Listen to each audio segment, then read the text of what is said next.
रामकृष्ण हरी, शुभ दुपार. तर मस्त आज शेतात आली मी. मस्त अशी मका उतरली आमची. हे बघा, ट्रॅक्टरने मका पेरली बरं का मी. तर एकदम मस्त अशी फुटाच्या आसपास अंतर मका उगली. बघा कशी उगली, नक्कीच मला कमेंट करून सांगा. एकदम मस्त मका उगली, एकसारखी दिसते बरं का. कुठंच असं काही दाटबीट काही झालेली नाही आहे. एकसारखी मका उतरली मस्त.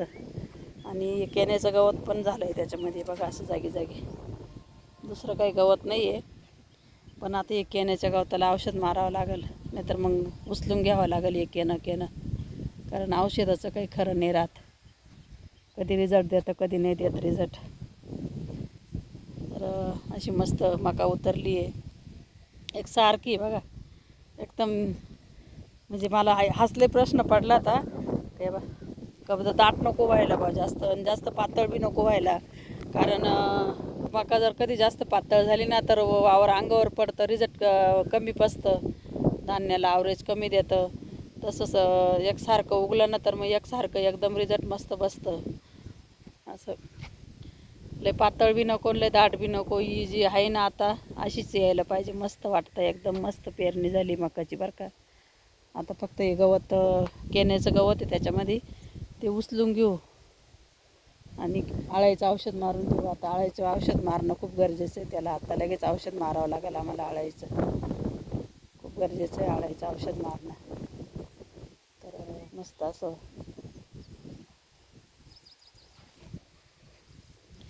भारी मका झाली बरं का.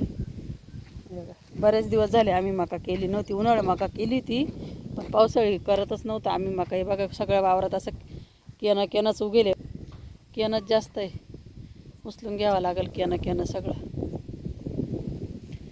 वावरात केनंच आहे.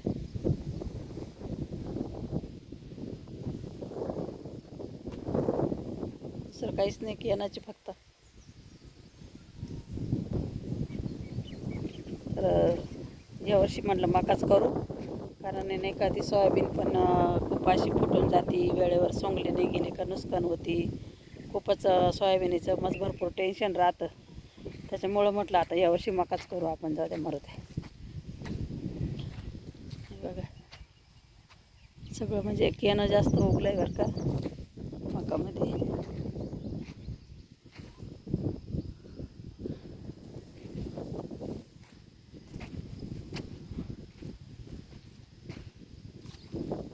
तर बघा कसं वाटतं, मका कशी वाटते.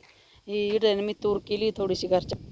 ही बघा ही तूर एवढंच म्हणजे यावर्षी ना थोडीच तूर केली.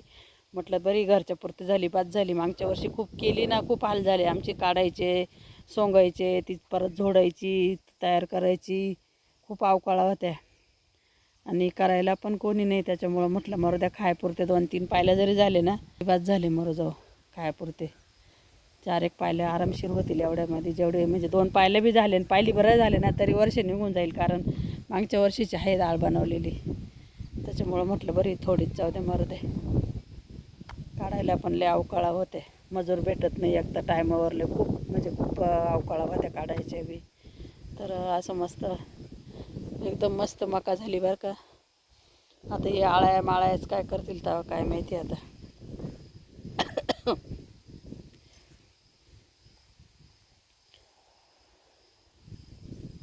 तर बघा कसं वाटलं माझा व्हिडिओ, नक्कीच कमेंट करून सांगा. माझी मका कशी उगली ते पण सांगा.